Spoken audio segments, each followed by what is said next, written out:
Okay, what's going on? Here we go. We are live. Another edition of the John D. Villarreal Show. And we have a special guest. This is, well, listen, this is for my automotive friends out there. This is for my business friends out there, my VCs out there, digital marketers, communications, everything. It's all wrapped up in one. We've got Bob Lanham, who is head of automotive retail at Meta. And what is that? I mean, we all know Meta, but Facebook, Instagram, Oculus, what's up? All of it.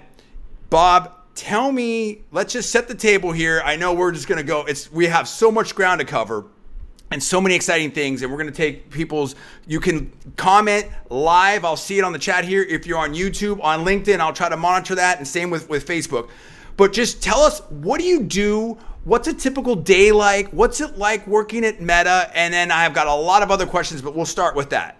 Yeah, first of all, thanks for having me. This is going to be blast. And listen, to anyone that's listening, ask anything you want. I might not be able to answer everything, but no holds bar on what you want to ask. I try to be as transparent and open as I possibly can. So, what is my responsibility? I've been at Meta. I was almost going to say Facebook. 7 years now. I hit my 7-year mark a week ago. All right, let's clap for that. And, Good job. Let's give it a go. When we started, we didn't have a team really covering the dealers at the level we have them now. And, I sold cars back in the 90s for Toyota Sarasota. I saw that. I want to talk to you about. We'll get into. Go ahead. Keep going. I love. Listen. I loved every single minute of it. And full disclosure to everyone, I was dating the dealer principal daughter who I met in college. So that's how I got in there. They ended up selling the store. So, good old Bob had to go out and fend for himself with a job. But I tell you, it's what hooked me into this industry. I mean, and I just, no joke, literally an hour ago, was just talking to someone and we were just talking about, the industry and everything. I was like, there isn't another industry I wouldn't want to be a part of. It's so different, and people have no idea unless you work in it. A lot of people bought cars and they have that experience, but I'll keep going. I just want to put that in there. So good. And after that, he just got into the digital space. Oh, I love that. With Yahoo and MSN. Hulu. MSN was CarPoint at the time. I was fortunate to open up the Midwest office for Hulu when we were just getting off the ground. I always joke I did a 40-something-year-old internship at Shazam. I'll tell you, that was actually a blast. I wish it would have worked. I wish that would have worked out the way we wanted it to work out, because what we were looking to do could have disrupted the industry greatly, but wow. Didn't have the chance to do it, and joined Facebook. Well, how many years ago that was? Well, 7 years ago, and when I'm based in Detroit, so when you're in Detroit and you work you work in advertising, by default, it's all automotive. There's right? no question. General Motors, Ford Motor Company, and I guess now Stellantis, which was Chrysler at one point, is all within driving distance, and all their major agencies are right next door to them for the most part, so on and so forth. So what does my day-to-day look like? It's a lot, man. It's all over the board. It's talking to chief marketing officers at dealer groups. It's talking to publications. It's working internally on what are we seeing working, what's not working, what's everyone doing. You got to remember, our ecosystem is vast. Oh my gosh, right? yeah. I don't send an insertion order out and someone signs it and then we do it. They can execute it themselves. They can use a partner to execute. So it's sometimes it feels like I'm trying to manage a herd, but I love every single minute of it. I mean, at the end of the day, my goal is to ensure that dealers are maximizing their dollar on our platform. And, and I'm sure we'll get to this. My biggest passion is even maximizing their dollar as a whole, even just outside of what they do. Yes, I've seen you talk about that. And I mean, believe me, we'll cover everything. We'll cover a lot, but I mean, hit whatever you want to hit. We agree, in my opinion, on so much stuff. It's not even funny. I'm so excited to interview you because I've been saying this stuff for years and years and years and years. I've been in the car business on and off for 9 years, I guess. Yeah. And enough about it. It doesn't even matter. But just we'll get more into that. But please drill down on whatever you want to drill down on. Go ahead. I mean, my day to day is all over the place, so it's hard to kind of dial into my day to day. Like I was just on the phone with my boss. I was like, I gotta go. I'm doing a live podcast. She's like, okay, I guess we'll chat when we can chat. So, so that's a great point. So how much? I mean, obviously you're in the world of Meta and Facebook, and I'm sure you've been out there to the Bay Area and at headquarters and dealing with all that. So obviously you get that influence. How much are you influencing them? How much do you bring how does that work? Listen, we're a big company, right? We're with huge, with big priorities, right? Yeah, right. I wish I could, make decisions and drive initiatives, stronger than I do. But that's okay. I mean, that's okay. If I didn't enjoy it or I wasn't getting what I needed to be done, I wouldn't be here, right? No, of course. I'm here. So how much? I mean, a good amount, an amount, but there's all these other variables that are in play. So like Bob Lanham's voice isn't the only voice that has to happen. There's a much bigger picture, even outside of the auto world that has to be, looked upon on, what we build and how we build it and why we build it and so on and so forth. So what is Facebook trying to do? Meta, what is Meta? Because there's a lot of different aspects to it, and maybe that's actually useful too, because everybody thinks, well, Facebook, but now, I mean, VR, and I saw there was something, there's the whole thing about Web3 and Metaverse and retailing in Metaverse, and what about WhatsApp? Talk about the different products and how they look at automotive. Yeah, I mean, so the metaverse is a big bet, and a lot of people don't know this story, and I learned it when I came here. But back at, what do you have? Some Tang? Is the Tang to get you? No, it's orange. Okay, so full disclosure, I have to apologize to you and to the audience, stuff like that. You're gonna have, and maybe it's actually good, right? You have JDV on like maybe a 5. I've had almost no sleep. My daughter and my wife are over in Israel right now, visiting family. And it's one of these things where it's like, she had the baby, then we went to Johns Hopkins, and we were in Baltimore. And then, we're super, super busy with dual grad degrees, both of us. And of course, the whole pandemic. And so, the family hasn't seen my daughter, who's like, almost getting up to almost 5 years old now.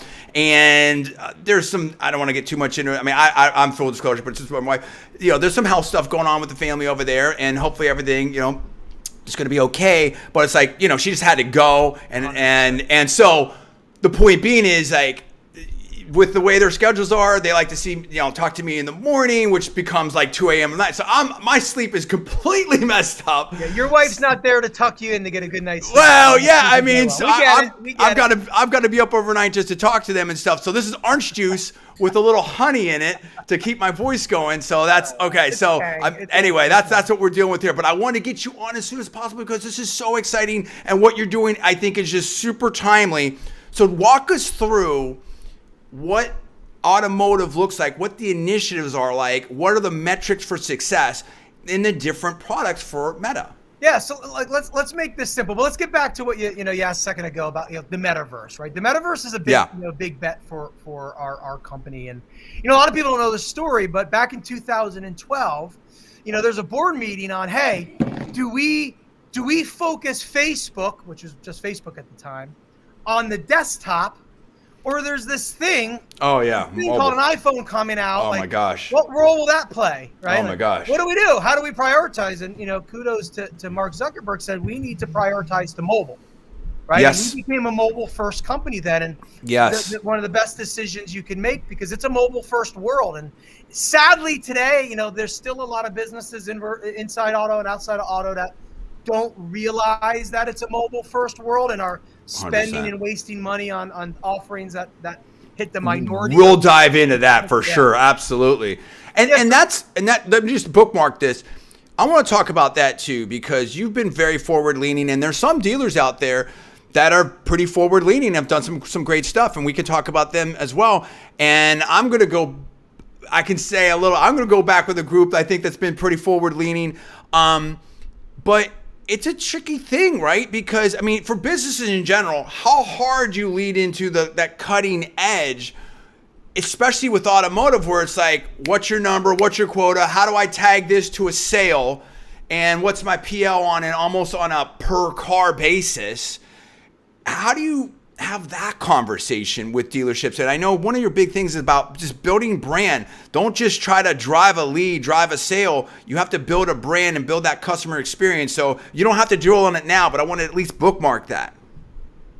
You just hit my biggest passion at the moment, which is we just completed a dealer loyalty study, and I really pushed hard to get this study done by our research group. I mean, we sold it in last year, and it just got completed. So it's the study ran in November of 2021. So it's very relevant to a pandemic and an inventory shortage, right? So the data is very relevant to the current times. But let me just summarize.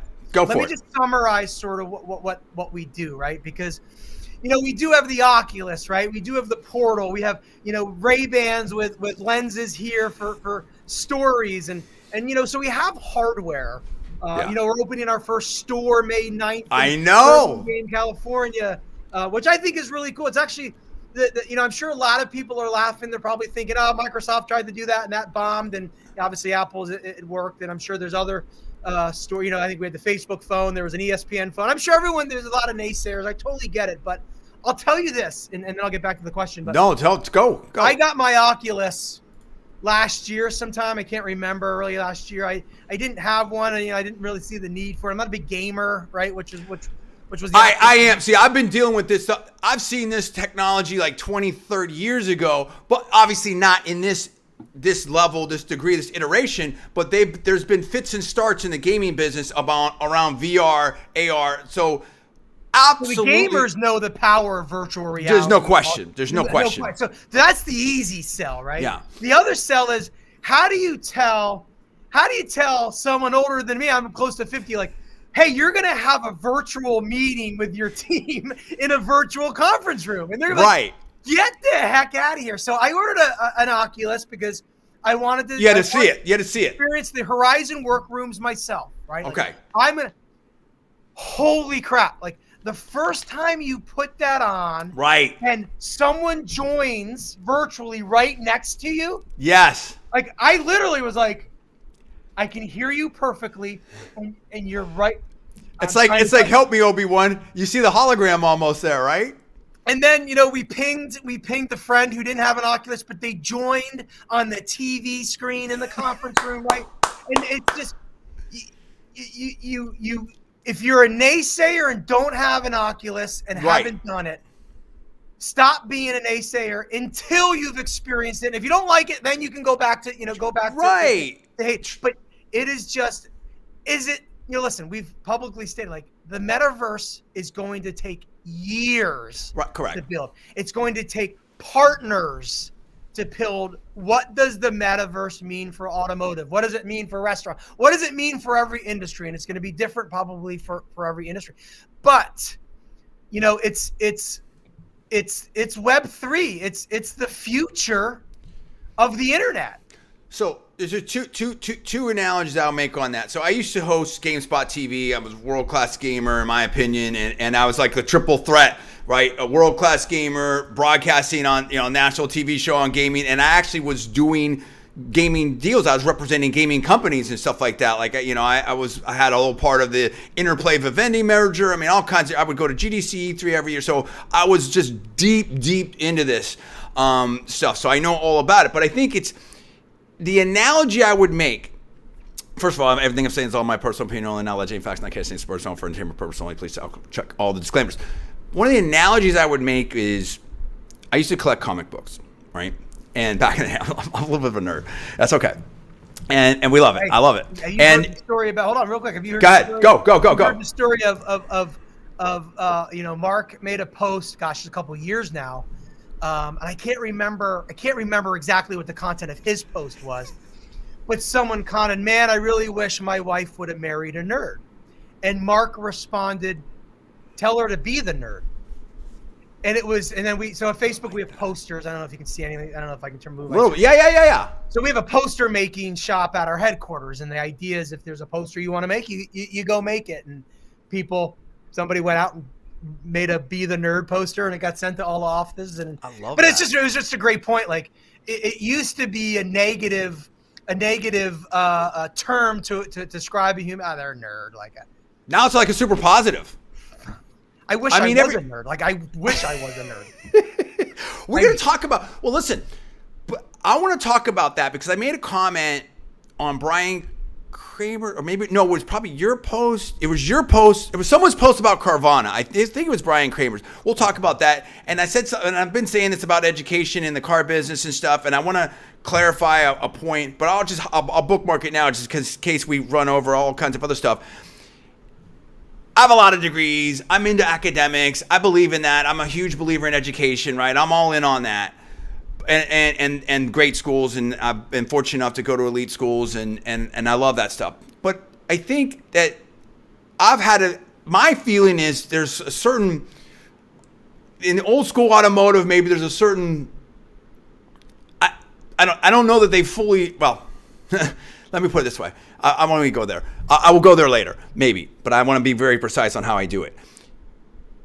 I'm not saying that, I'm not a degree snob, okay? I'm not saying you have to have all these degrees and stuff like that. I am saying that, in my opinion, if you look at the big corporates, if you want to be big, if you start talking about AutoNation and Carvana and, CarMax and, Lithia, probably you're going to see a lot of degrees in the C-suite, right? And yes, I know, your boss, Mr. Zuckerberg, people say, well, look at Mark. Okay, yeah, but Mark was at Harvard. Okay, it wasn't at the local community college. Mark was at Harvard.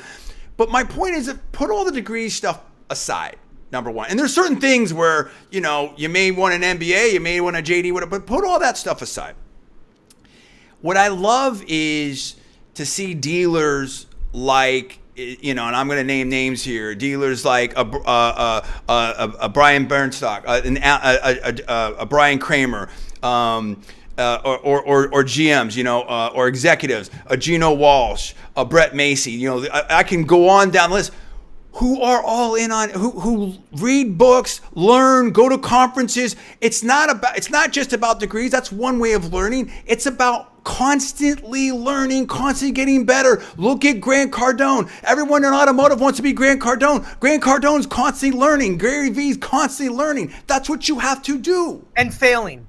Of course. And failing. And I think that's your difference between those that evolve and succeed and maybe those that stay stagnant and end up selling is they're not willing to change the way they've been doing business. I mean, what and I'm gonna botch the number of words it is, but what are the 6 worst words to say in business? I've always done business that way, or something like that. Right.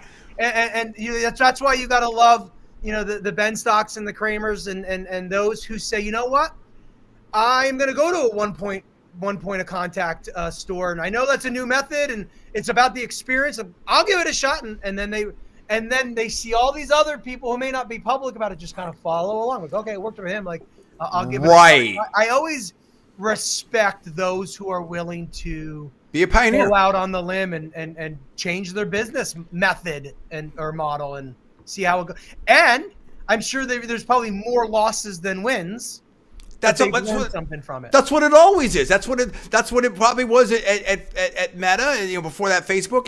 And I forgot to mention, I didn't forget, my buddy, Jerry Raymond. Full disclosure, I'm doing some stuff and working with Jerry and stuff, and you can see my stuff, CMO and all that, and that's someone where we worked together in Delray, and the dude went out there, wanted to own a dealership, went up there and worked his way up, and at 33 he owns his own dealership and is doing he's doing the post on Insta, he's doing the post on Facebook. We talk about all kinds of different things. I want to talk to you offline about some stuff on that, and there's just someone that's leaning in hard on it. I mean, to the level that he's at, it is small. I mean, we're going to try to do some stuff, but what shocks me, and it's just so crazy to me, is, and I get this. This is my thing is there's all this siloing. My big thing is, it used to be, there's this hyper specialization. You see these job postings like, oh, you have 10 years of experience, 15 years of experience in like blockchain.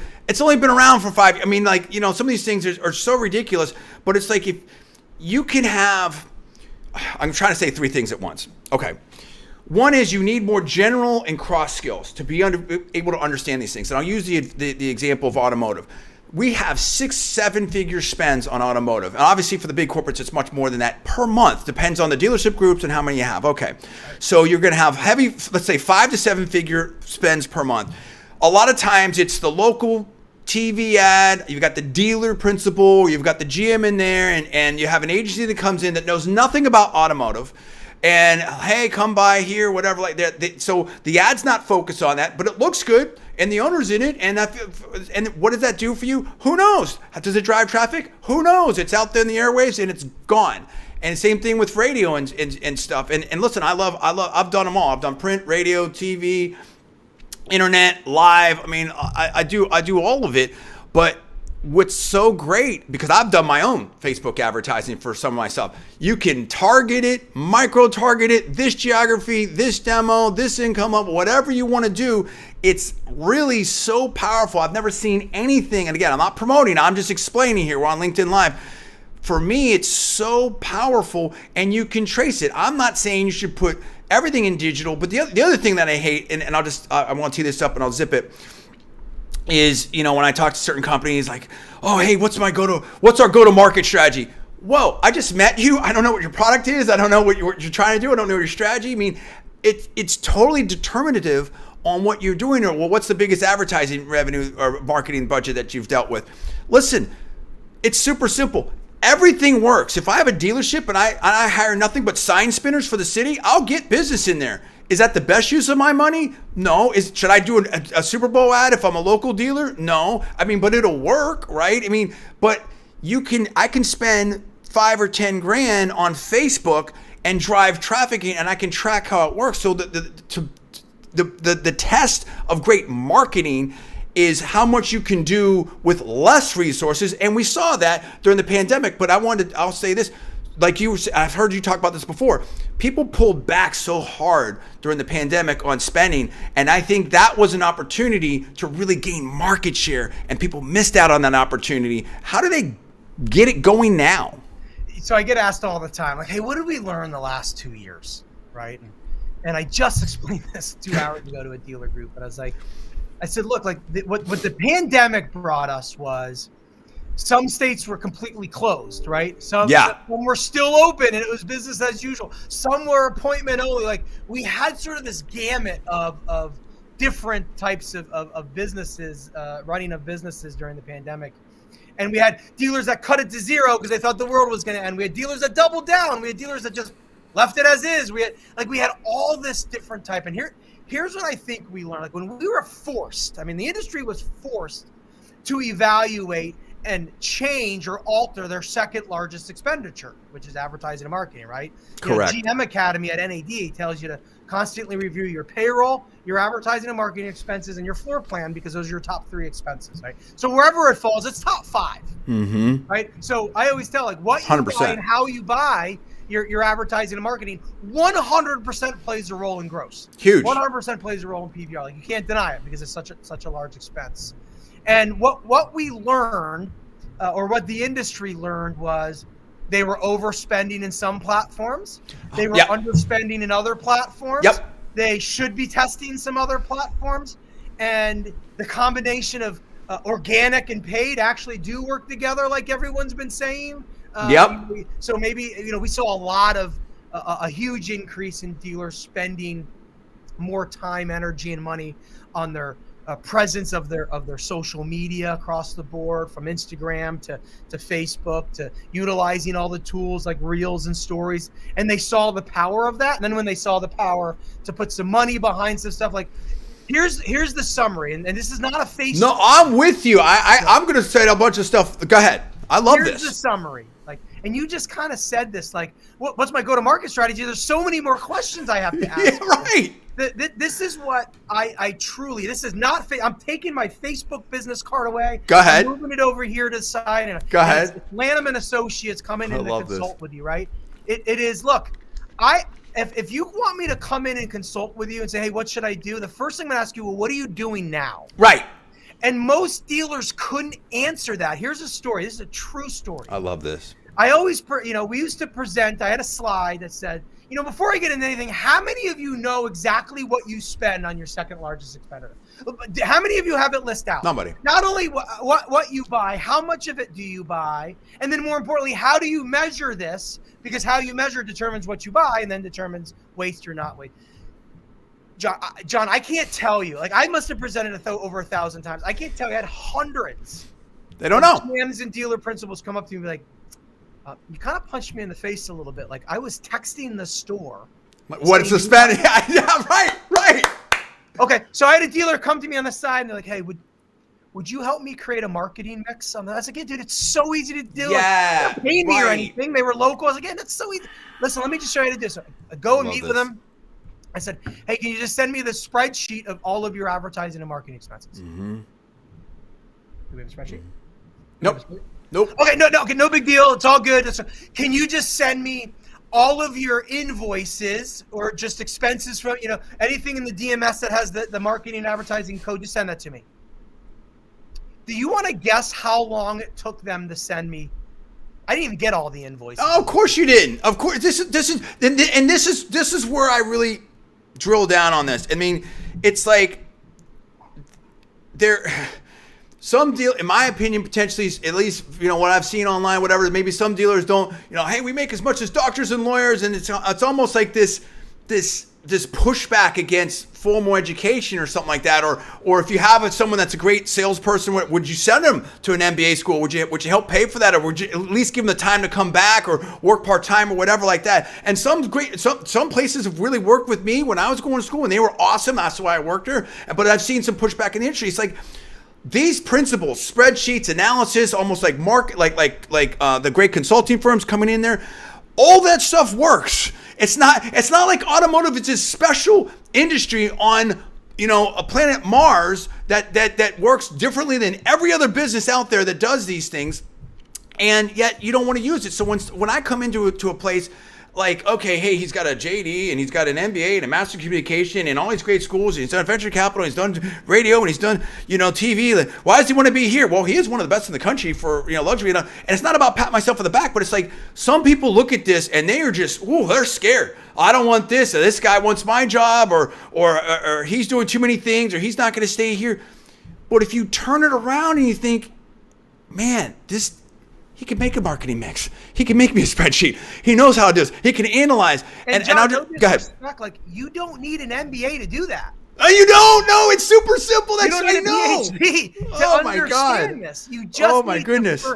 But here's the thing. So I always use this as an example, right? Because listen, like, the industry we live in, like, including myself, like, we all believe we are the greatest. Oh yeah, of course. We are the best in everything we do. Everyone yes. needs to follow. Like, and that, that's what's one of the things I love about the industry is sort of the confidence. You got to have it.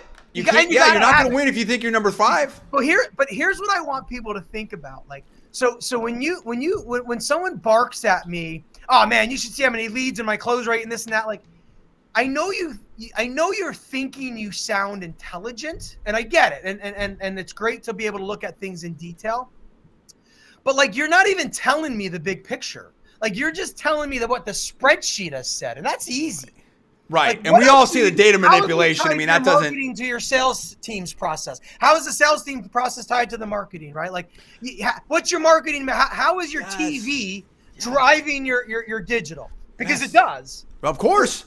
I get really excited when I talk to a group, and I have conversations thousands of them every single day, and I love it. And I just literally said, it's a favor that they're up the road. I'm just, I jump on Zoom. They just kind of want to hear what I have to say, and I just look like, guys, I've done this like 5 times.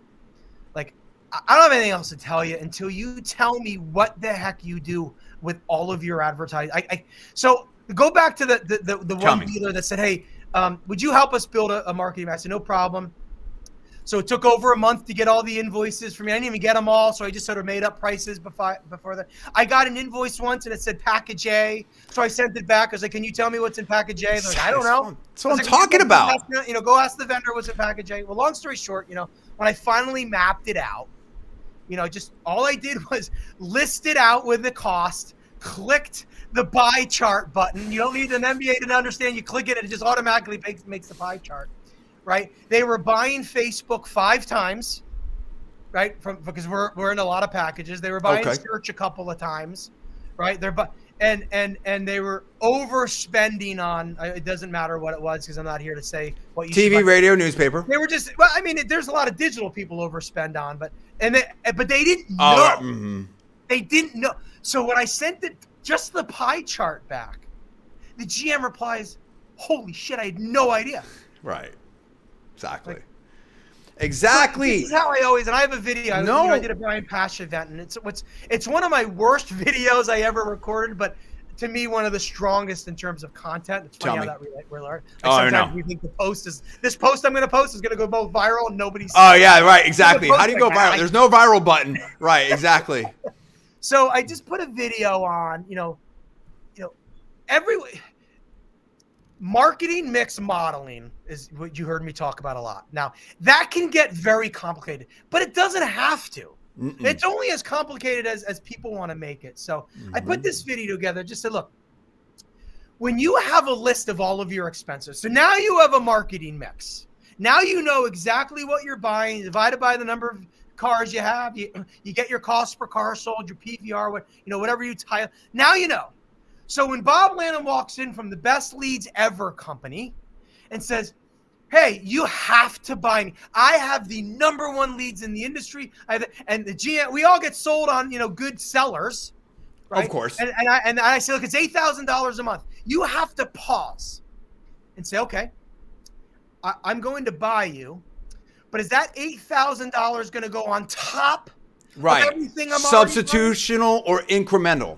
Is it incremental, or I call it a replace strategy or substitutional? Okay. It's a great strategy because if you just add it, you have to net $8,000 just to break even on the product. Right. But nobody ever asked that question. This is what, and again, it's not. It's like you said, you don't need an MBA, but having those things. These are all things that we're taught in school and stuff like that. It's not. Again, it's not one versus the other. Okay, this is my big pet peeve. You have to think differently.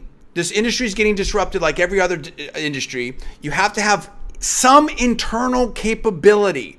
And so, like, for instance, and I'll give a big shout out and a props to Brett Macy. I mean, I came down to Miami and I had an opportunity to do a radio show, and I also want to do deals.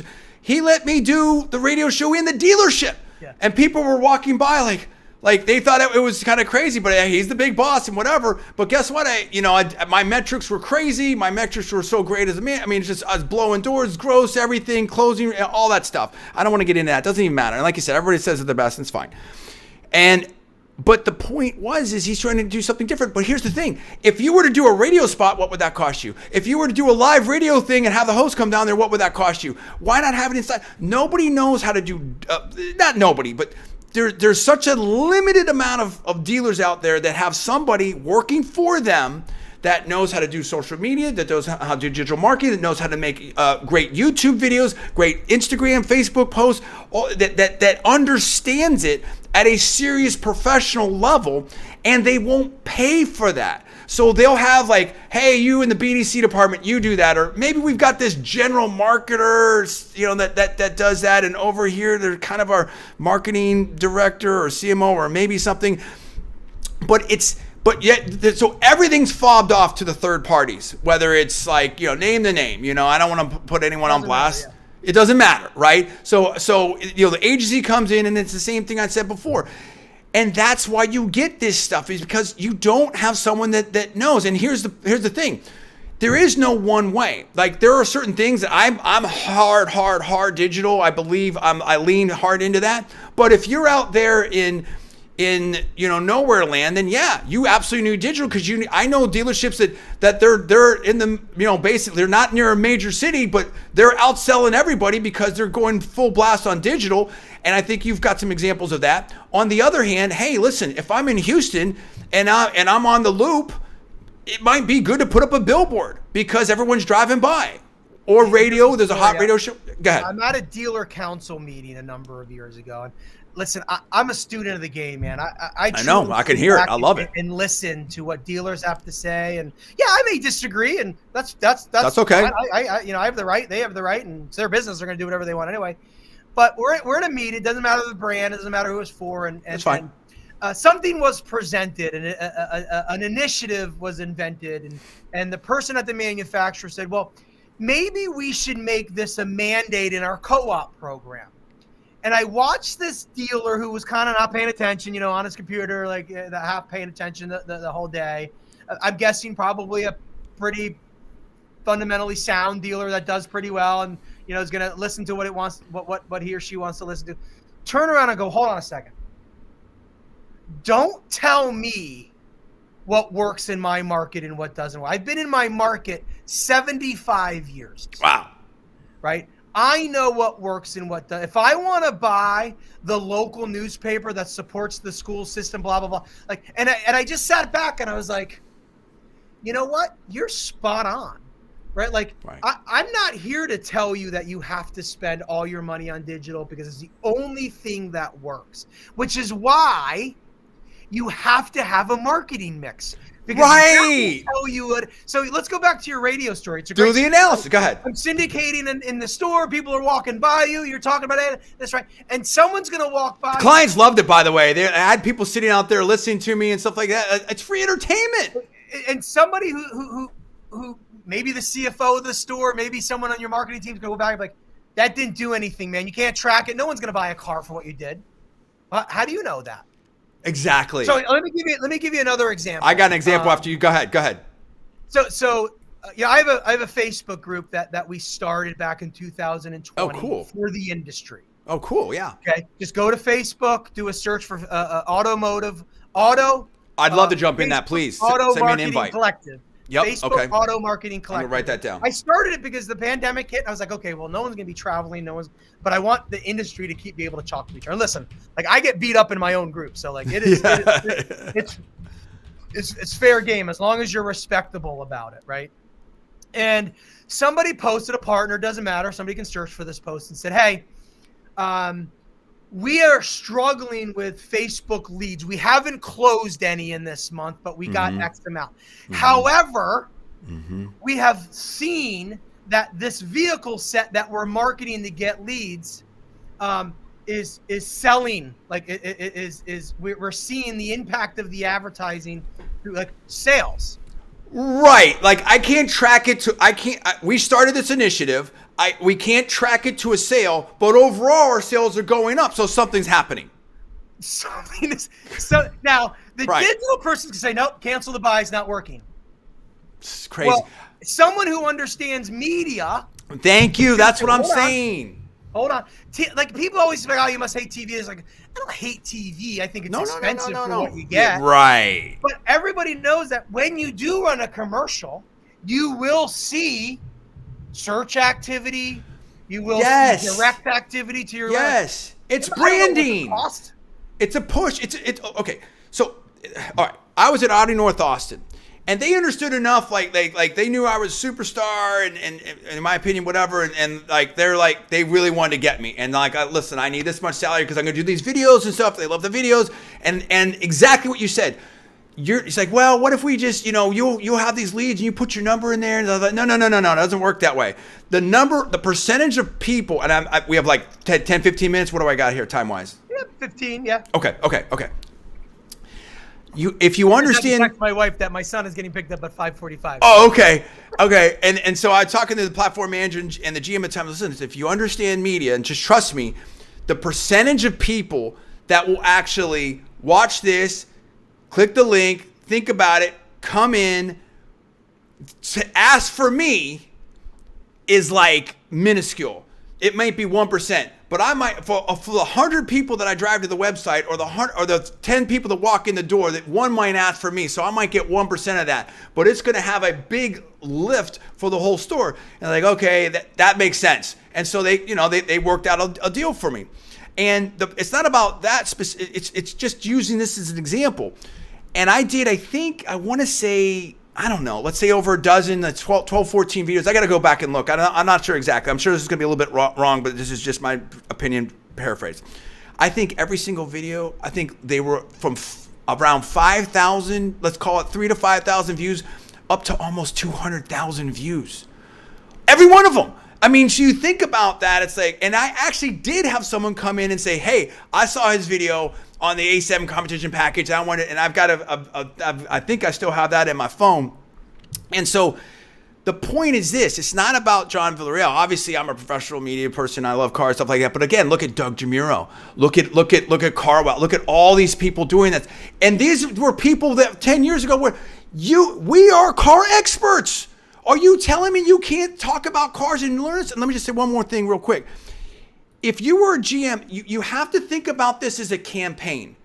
And the campaigns take time. And I'm gonna borrow, if not, I'm gonna heavily use maybe, your line that I heard in another video where this is the extended meet and greet. If you were a GM coming in talking to an owner and you had a new system and you had to run your system, how long would you ask for you to have a trial there? 6 months, 12 months? I mean, at least, right? So why are you trying something for one video, 2 videos, 1 week, 1 month, and then just cutting it? Oh, that didn't work.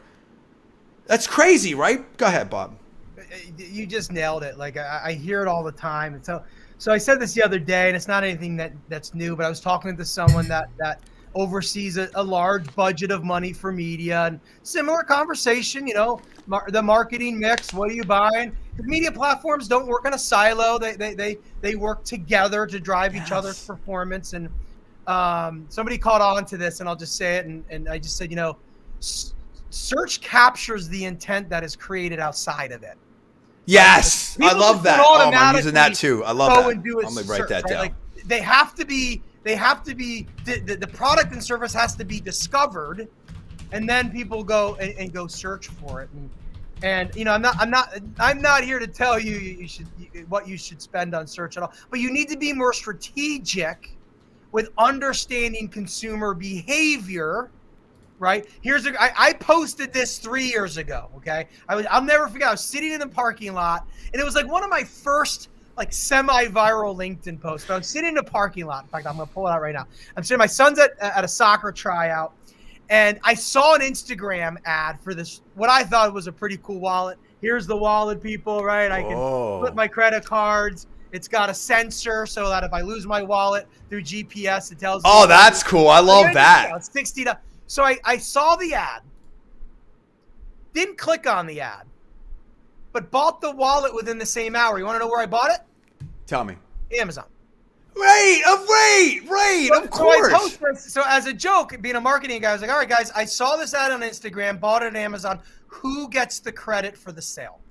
Exactly. The digital cohorts are hard, we'll say last click attribution is the only way you can measure digital, which that's the problem with the industry. That's the problem with the industry. This is where I wish, and I do, and this is not a knock by any means, I wish NADA would step up their game on marketing and advertising. Correct. Training. I wish the 20 group moderators would step up. Oh, 20 groups. I know. My goodness. I know. I see composites all the time, and I'll ask a question. And they're great. I'm not knocking 20 groups, but so much of this is just old school, and it becomes groupthink. Like, it's great to share things, but then if you're all doing the same thing, then nobody's innovating. I have a good buddy of mine that has 3 people on staff just for social media for 2. Brilliant. 2 stores, only 2, 3 people on. It's a cog. It's a cost, right? Because he's in his 20. He calls me up and tells me the story. He's in his 20 group meeting, and 20 groups go through all financials. And someone said, "Hey, so and so, what is this expense line on him?" He's like, "Oh, I have 3 people on payroll for social." "Oh, you got to cut that out." Oh yeah, crazy. He goes, "Well, hold on a second. What do you mean cut it out? Like, my business has And by the way, my business was able to maintain growth even through the pandemic. Oh, wow. He goes, and I recovered greater than my competitors. Like, you might not be able to see it in a spreadsheet, but it's working. Listen, if dealers and automotive professionals think about this, it's everything you already know. What do we always say? What do they always say? The more time you spend outside, the less time you spend negotiating at the desk. If you're a store that negotiates, some do, some don't now, right? It's the same thing. If I can meet the customer on my phone, meet him on the web, have a conversation. When people talk to me they already know. It's like I can't tell you how many times you're the same way as in your videos. Yeah, right. You're building that rapport. People want to do. It's a people business. So why aren't you bringing your people to the customers? Man, we haven't even gotten into messaging, which is another one of my. I know. That's why I want you on again. There's so much. I can talk to you forever. So let me tell you this story. This is one of my favorite stories. Again, I'm learning from the industry. Of course, we all learn from each other. I'm at a 20 group meeting, and I'm presenting. This is about 5 years ago. I'm presenting Facebook Marketplace, okay, and I present because Facebook Marketplace at the time was still in beta and it was new, and I had a dealer on my left because they're always U-shaped rooms. I had a dealer on my left because the primary form of communication between buyer and seller or purchaser and business is messaging. Yep. Right, it's the primary form. Yep. So before I even finish, this is what I love about 20 groups, by the way. Before I finish, some dealer on the left side of the room goes, Bob, worst product in the industry. You guys should shut that beep down. Right? I'm like, no, yeah, right. Right. Thanks. Dealer directly across from him. What? Are you kidding me? That is my number one lead source for selling our used car. No, it's not. It is. His BDC manager said it is not. So they're jabbering back and forth, which is what I love about 20 groups. Yeah. Here was the conclusion. Okay. The dealer who said it's the worst product of all time, they don't sell any cars off a marketplace, blah, blah, blah, outsources their messaging. There you go. What have I been saying? That we're the number one close rate has their internal in-house BDC. Yes. That's what I've been. So yes. Going back to your comment, right? Like, we don't outsource our sales staff internally. So why do we outsource the communication when they're not anything that they're not inside? And so listen, I've got very good buddies that own these messages companies. So it's not a knock on what. Right. But they're generalists in what they do because they're going to have a bunch of different clients in different spaces. Unless you are just, this is all I do is automotive and I spend time with them. I'm sure there's some of those boutiques out there, but these general agencies, it's just not that way. And I'll say this super quickly, and I want to go through a couple other, I know we're getting tight. This has been fantastic. I really want you on many more times. When I was at, and I'll be careful what I say here. When I was at that store, there was talk about me doing more things and maybe I was going to be like really running that and they wanted to give me, basically John, kind of do what you want to do. But the problem of it is like, well, why do you want to do that? Because that's going to pay this and you're already crushing it here. I mean, like I've been one of the top in the country for, selling Audis in different stores and whatever. I mean, you can put me anywhere and I'll crush it. And I know but I mean, I can show you. And as a manager, like through the pandemic, with reduced staff, we were able to do better year over year. And I thank them for having the confidence in me and being one of the people they retain. And I really appreciate that. But we were crushing it because I was figuring out how we can do more with less. And obviously we had a great team. It was the entire team and just great people there. And, Brett Macy, Clint Briggs, Anthony, Segreto, all the rest. But I was like, in my opinion, again, my metrics just destroyed every other managers out there in terms of gross, like 7 figures difference, setting appointments, closing, everything like that. But it's not about patting myself on the back. It's just about making a point. You have to be innovative. Why does it have to be a choice? I do this or do that. Why can't figure out how to do both? Hire a couple people. Let me oversee them. Let me still do this. People, if you don't fit into these boxes, go ahead. Business model. Yeah, I know. If you don't fit into the boxes, then it just doesn't work. But I just think that we need to be more innovative on that. And I know we have 5 minutes left. I just want to just scroll through. I'm going to you hit anything that you want to hit. I'm just going to run through these questions. You hit whatever you want to hit here. We talked about third-party vendors. We talked about leads versus budget versus sales, supply chain. What's the question about third-party vendors? Well, you just hit it, right? Which is basically like there's nothing wrong. We love third-party vendors, and they do a great job in what they do. But you have to have internal capabilities at least so that you understand. You have to manage them. You have to at least understand how to manage them, right? And then I would say, okay, let's do these because this is probably can do in 5 minutes, and this is probably what people want to know. I'm going to hit 3 of these real quick, and you take it how you want to take it.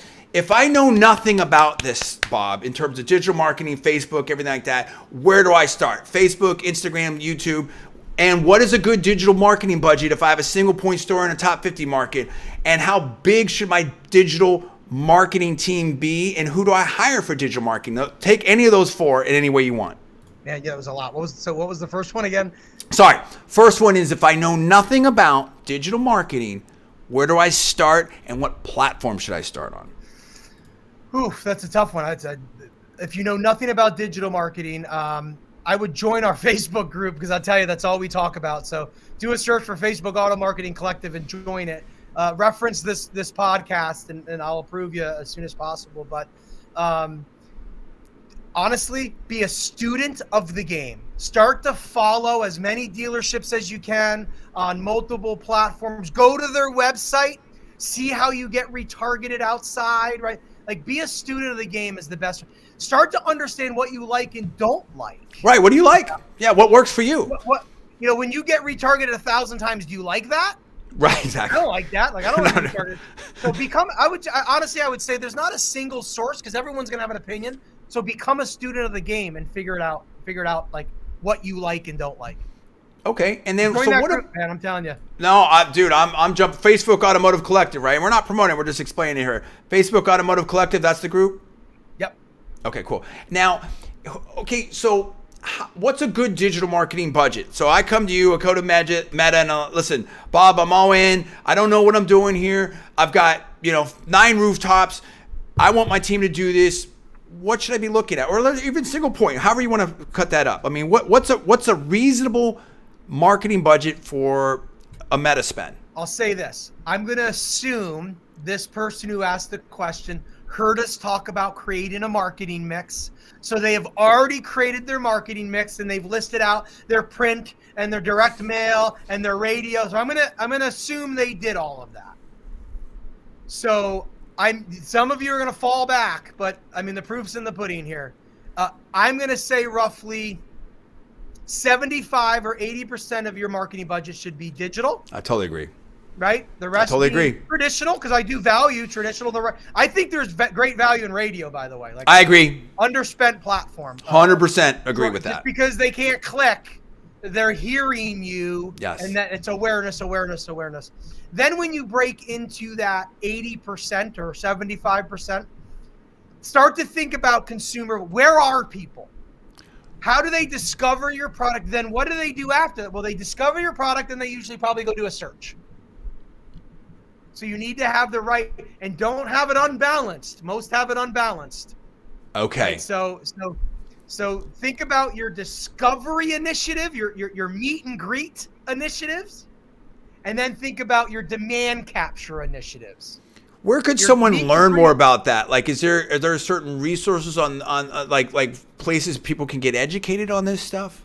I post about it all the time in the group, but the industry calls it brand plus DR. DR stands for direct response. Your direct response advertising is that advertising you want to measure clicks, okay? You want to measure leads. You want to measure VDP views, okay? Your brand advertising is your awareness. Your why buy. Why should I buy from me? Here's why you should buy from me. That's my advertising. Yep. But a lot of times you see, most dealers, well, I shouldn't say most, a lot of the smarter dealers do. They've doubled down on their experiential marketing, meaning their why buy. Yes. Learned, because all the research, and we haven't gotten into the dealer study, which we can the next time. All the research states now, okay? Roadster came out with this in 2019, and we're going to validate it bigger.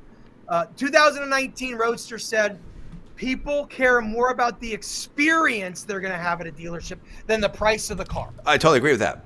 So we're the ones, us dealers are the ones that are. That's why I get gross. That's why I get gross. We're causing the poor experience, because that's all we're not marketing the. Our study shows the exact same thing. I mean, dealer loyalty is at an all-time low. Right.